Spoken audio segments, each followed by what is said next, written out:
So you're just back being successful as usual. First of all, have you gotten a chance to take in the Comic-Con craziness? Not this year. It just started. Yeah. We got in last night and we ate and a little bit of crazy. This is my first year on a weekday. Because we had always been here on a weekend. On a weekend. I don't know about your other. I think you guys' tomorrow's other the crazy shows. day, right? Yeah. Tomorrow's when it gets wild. I mean, I saw people in costumes at 5 a.m. Yeah, I'm not gonna lie. And I saw like, the sleeping bags out on the sidewalk. There was like sleeping bags this waiting morning. for a panel. That was me. They're waiting for you? They're waiting for James. Tell Me a Story. Yeah, obviously. Yeah. So listen, when you read the description of this show, I have to be honest, we're in show business, everything's a little weird. Yeah. This might be the weirdest description of a show of all time. So Kevin, can you break this down? We're going to get scared by Little Red Riding Hood. Well, I don't know if Little Red Riding Hood's going to scare you, but, oh, you mean the story will? Yeah. Well, it's basically, we've taken sort of the classic fairy tales, which are rather grim, if you go back before Disney, right. and there's sort of we're taking Little Red Riding Hood, Hansel and Gretel, and the Three Little Pigs, which these two men are part of, and we're intertwining them in a sort of a 10-episode drama that has a beginning, middle, and end, and we're taking the themes and morals of all of the storylines and subverting them into a modern context. I mean, you sound so eloquent when you explain. Okay, I get it. You know what? It's fine. I was like, Three Little Pigs, this sounds... How scary is this going to be on your scare levels? It's, it's a drama, so it has a lot of dark undertones, and there's a lot of scary moments, but it's a very dramatic show. It's a very emotional show. It's we're sort of, we're in the cable space, and we get to sort of play with the characters and sort of unravel them, and sort of the bad guy becomes good, the good guy becomes bad. You're not quite sure what you're watching at any given moment. And they're real people, as opposed to they're not playing that sort of a typical archetype, of the big bad wolf. They're actual people who have, It's not a heightened It's not a heightened special effects. It's very modern. It's very real. It's very grounded, and it's a drama about real people. But as you're watching, you'll go, "Oh, that's the little pig." Like that's you have to sort of. So there's not like a nose. No, it's an adult drama. And I think that's actually what's so cool about it. I think people at home, I mean, I'm repeating what you said, but people are going to be watching it. They're going to be watching this drama that has these, and then they're going to, oh yeah. And then that's Little Red Riding Hood, right? That's the big bad wolf. And then who is the wolf? Is Little Red Riding Hood the hero of the story? And or is there a wolf lurking inside of her? It's sort of, and which is the theme, which is don't stray from the path. There's strangers in the world, and they'll do bad things to you, or you'll do bad things to yourself. Oh. Who's responsible, you or them? Now, what's it been like for you guys to team up again? Who are you? Yeah, what was your name?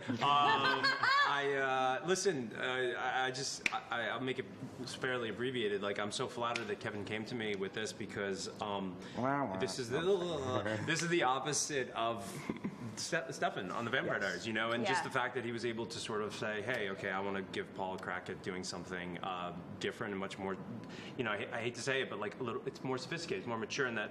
I'm not saying Vampire Diaries was very complex, but it was a specific genre and it was a specific audience type, and this is streaming, and this is a character who is, he's the anti-hero in many senses. He's down on his luck, derelict. I hate to objectify him, but he's a guy who's like a substance abuser, and Stefan was this sort of the hero who's sort of saving the world, and so it's the opposite. So the fact that you were able to offer me that is. But most importantly, Kevin, did you make him audition?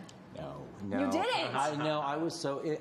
My answer is ditto in reverse, because I was like, would you be willing to play this character? Yeah. And I'd actually sent him the script earlier and just said, read this. What do you think? And he, because we've been in touch since Vampire Diaries, and we've just always been hanging out. And I just gave him the script, and he was like, I love this. And then when I said, what about this role? Because it's a certain specific role. It's sort of a character piece for him, and that's how it's what I want to see Paul do next. I love that. And so I gave it to him and said, this is something I think you would kill. Okay, no pressure. Did you have to audition? No. Not to put you on the spot, while you're sitting in the middle. I hesitated because I was ready to say something else, but no, I didn't have to audition. Oh, I love that. I was going to say, I in a way, you would think my character Jordan could be the hero in the story. And then I remember I stepped behind the monitor and I saw Paul playing his character who's supposed to be the bad guy, and I was like, oh, he has so much pathos. People are going to really like that bad guy. Maybe he's the hero too, and I think that's how a lot of these characters are. Is they're so human, and there's so much going on for them that people are going to identify, even if it's a bad person. There's a reason why, and I think that's going to be fun for the audience. There's so many rich characters in this. Well, we all have a little good and bad. What I'm most concerned about are our screens go to combust with both of your faces on the screen because you're very handsome. I don't know. The computers, it's streaming. I'm telling you, there are easier things than to sit with these guys.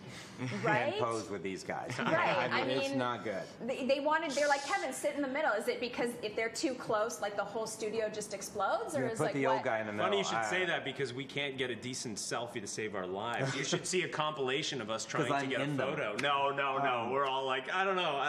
Yeah, so. But it's true. They're both. I mean, the whole cast though is a beautiful cast. Yeah. And you're incredibly talented, but I'm just like,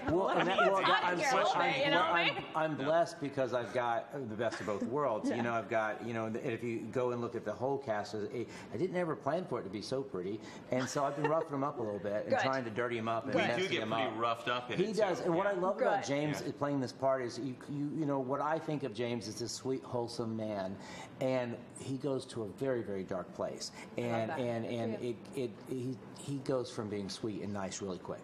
And you have someone making a big TV return in your cast, Kim Cattrall. How did you manage to convince her to do this project? Well, we sent the script to her people and gave it to her, and I just assumed it'd be an easy pass because we said, look, we get it. She's going to say no. She says no to everything, and she's going to say no to this. Yeah. And then next thing you know, I got a phone call going, she wants to talk, and I went, oh.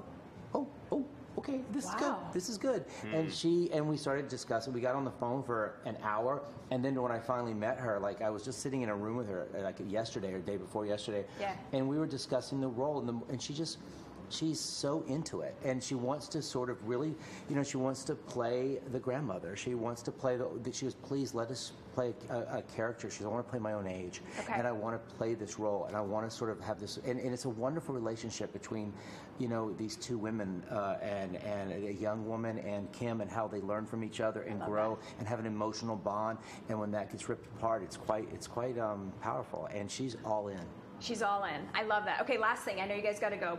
Obviously, you are in the business of breaking the internet because the Dawson's Creek cover, the reunion cover for EW, I mean, it was like the world had that's all we could talk about for weeks. So during that shoot, was there any talk about a possible reunion of any kind?